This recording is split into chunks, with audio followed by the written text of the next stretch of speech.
Gibovich, ¿cómo está, general? Muy buenas tardes. ¿Cómo está, Angélica? Buenas tardes. Un gusto saludarla y, como siempre, un saludo a toda su audiencia. Le agradezco a usted por esta comunicación porque queremos conocer un poco más su punto de vista como general del Ejército y ex comandante general respecto a esta información, porque más allá del contrabando que era evidente y ya había sido denunciado en varias oportunidades, se ha conocido por lo menos que alguna de las granadas y material de lo que se ha visto ayer en Ecuador provendría de nuestras Fuerzas Armadas. El ministro ha señalado que no tiene información al respecto de contrabando de municiones y material de guerra, pero que se va a hacer una auditoría. ¿Qué opinión tiene al respecto? Pienso que se requiere un poco de prudencia, Angélica, porque podemos ser también un país de tránsito. Yo recuerdo que en muchas épocas nosotros hemos encontrado en algunas capturas munición que provenía hasta de Argentina, algunas veces de Chile, algunas veces de Bolivia, muchas veces de Colombia, de Ecuador. Hay que admitir que existe lamentablemente el crimen de tráfico de armas y municiones, eso existe.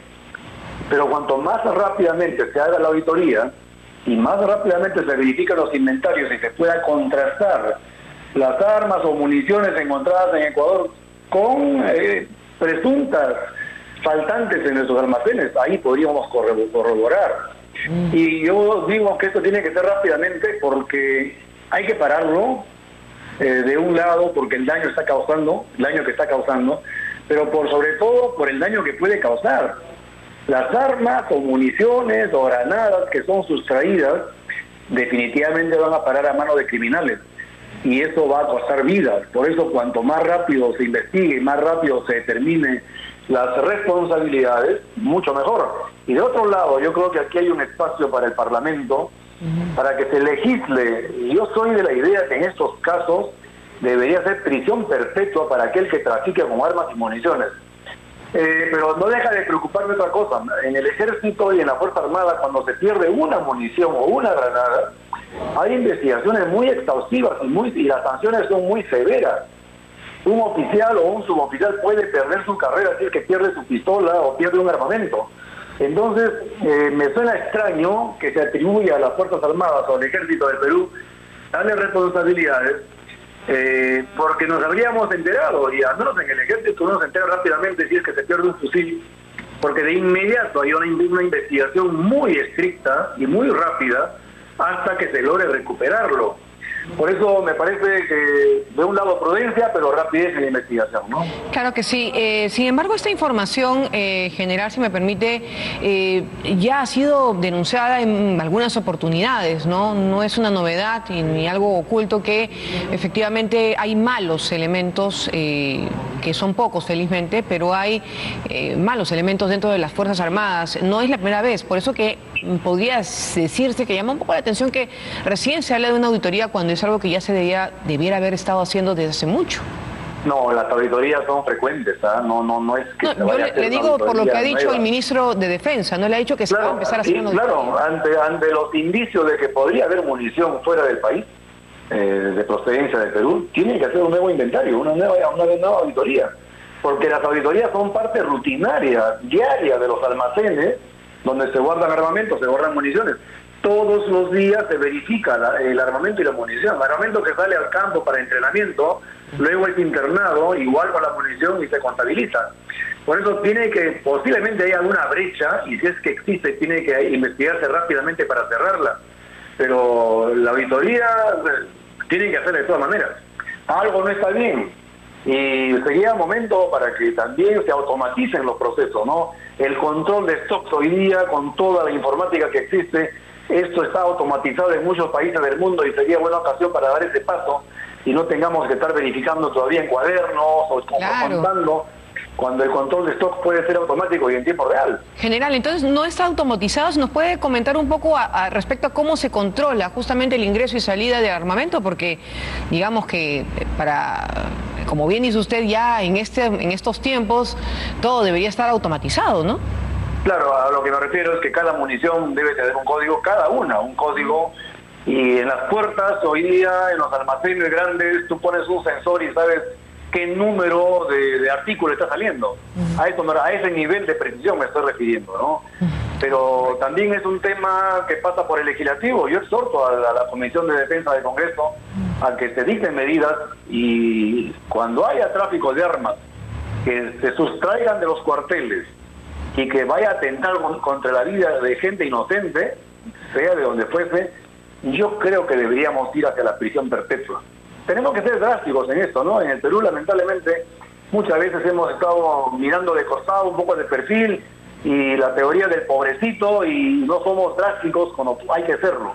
En estos casos no debe haber no debe haber tutías y aplicar la sanción más severa, pero eso tiene que venir también del Parlamento, a la par de lo que el inventario, la auditoría que haga la Fuerza Armada, ¿no? Claro, y además no creo que sea el caso, pero ese tipo de contrabando podría también catalogarse como traición a la patria, porque se está yendo contra los intereses del país y los miembros de las Fuerzas Armadas representan al país.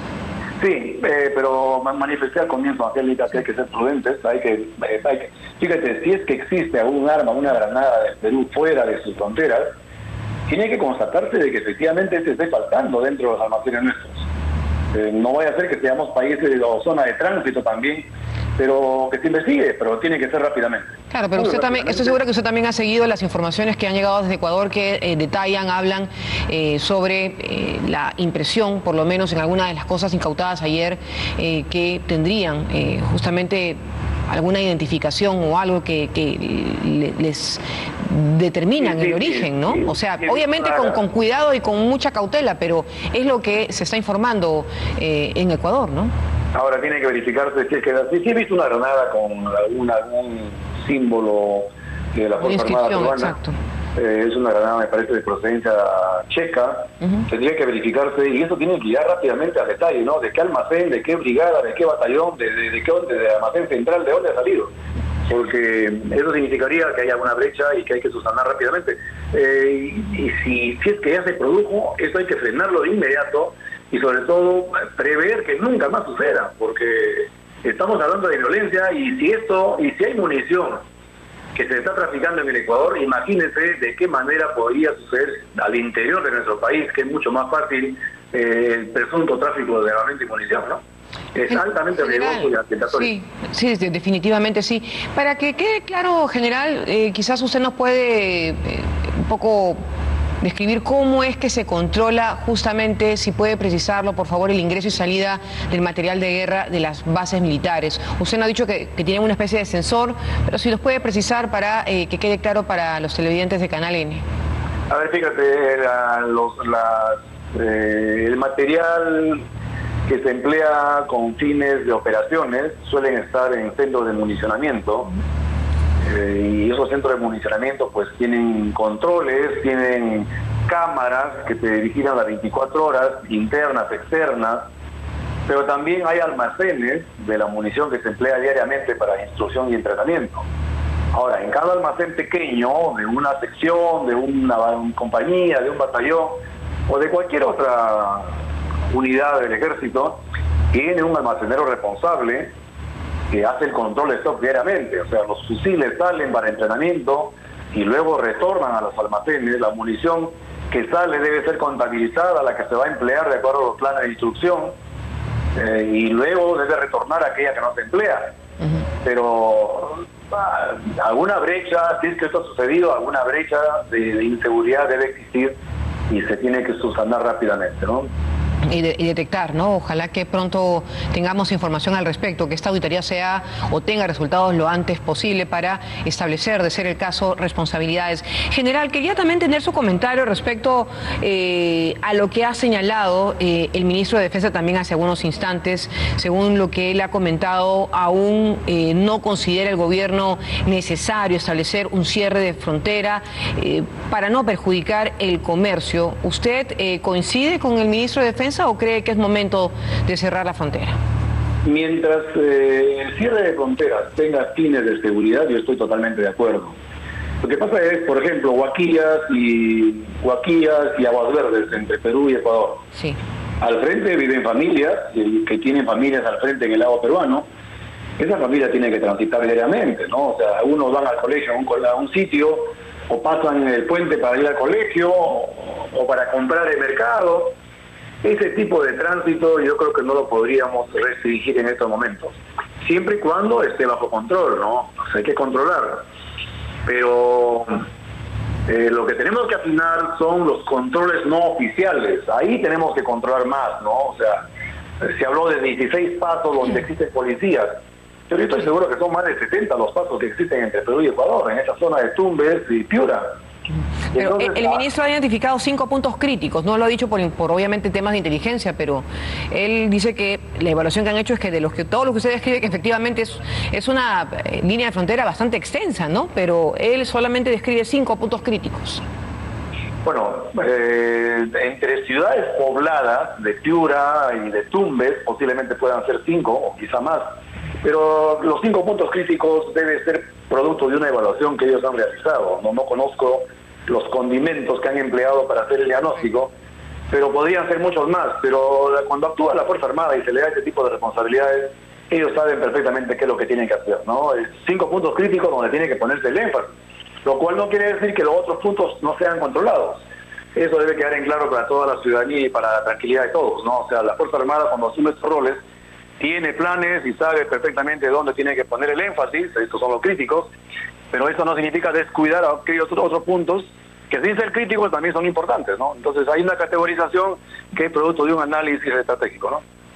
Correcto. Muchísimas gracias, general Otto Guibovich, por la información, por sus apreciaciones justamente en torno a esta situación sobre el armamento, material de guerra, que efectivamente, según lo que se ha podido conocer preliminarmente, hay información que habla de un contrabando de municiones y material de guerra que obviamente tiene que ser investigado para establecerse, de ser el caso, como decía, responsabilidades, pero aún hasta el momento por lo menos no hay información precisa o algo que confirme justamente esta información, valga la redundancia. Son las 2 de la tarde.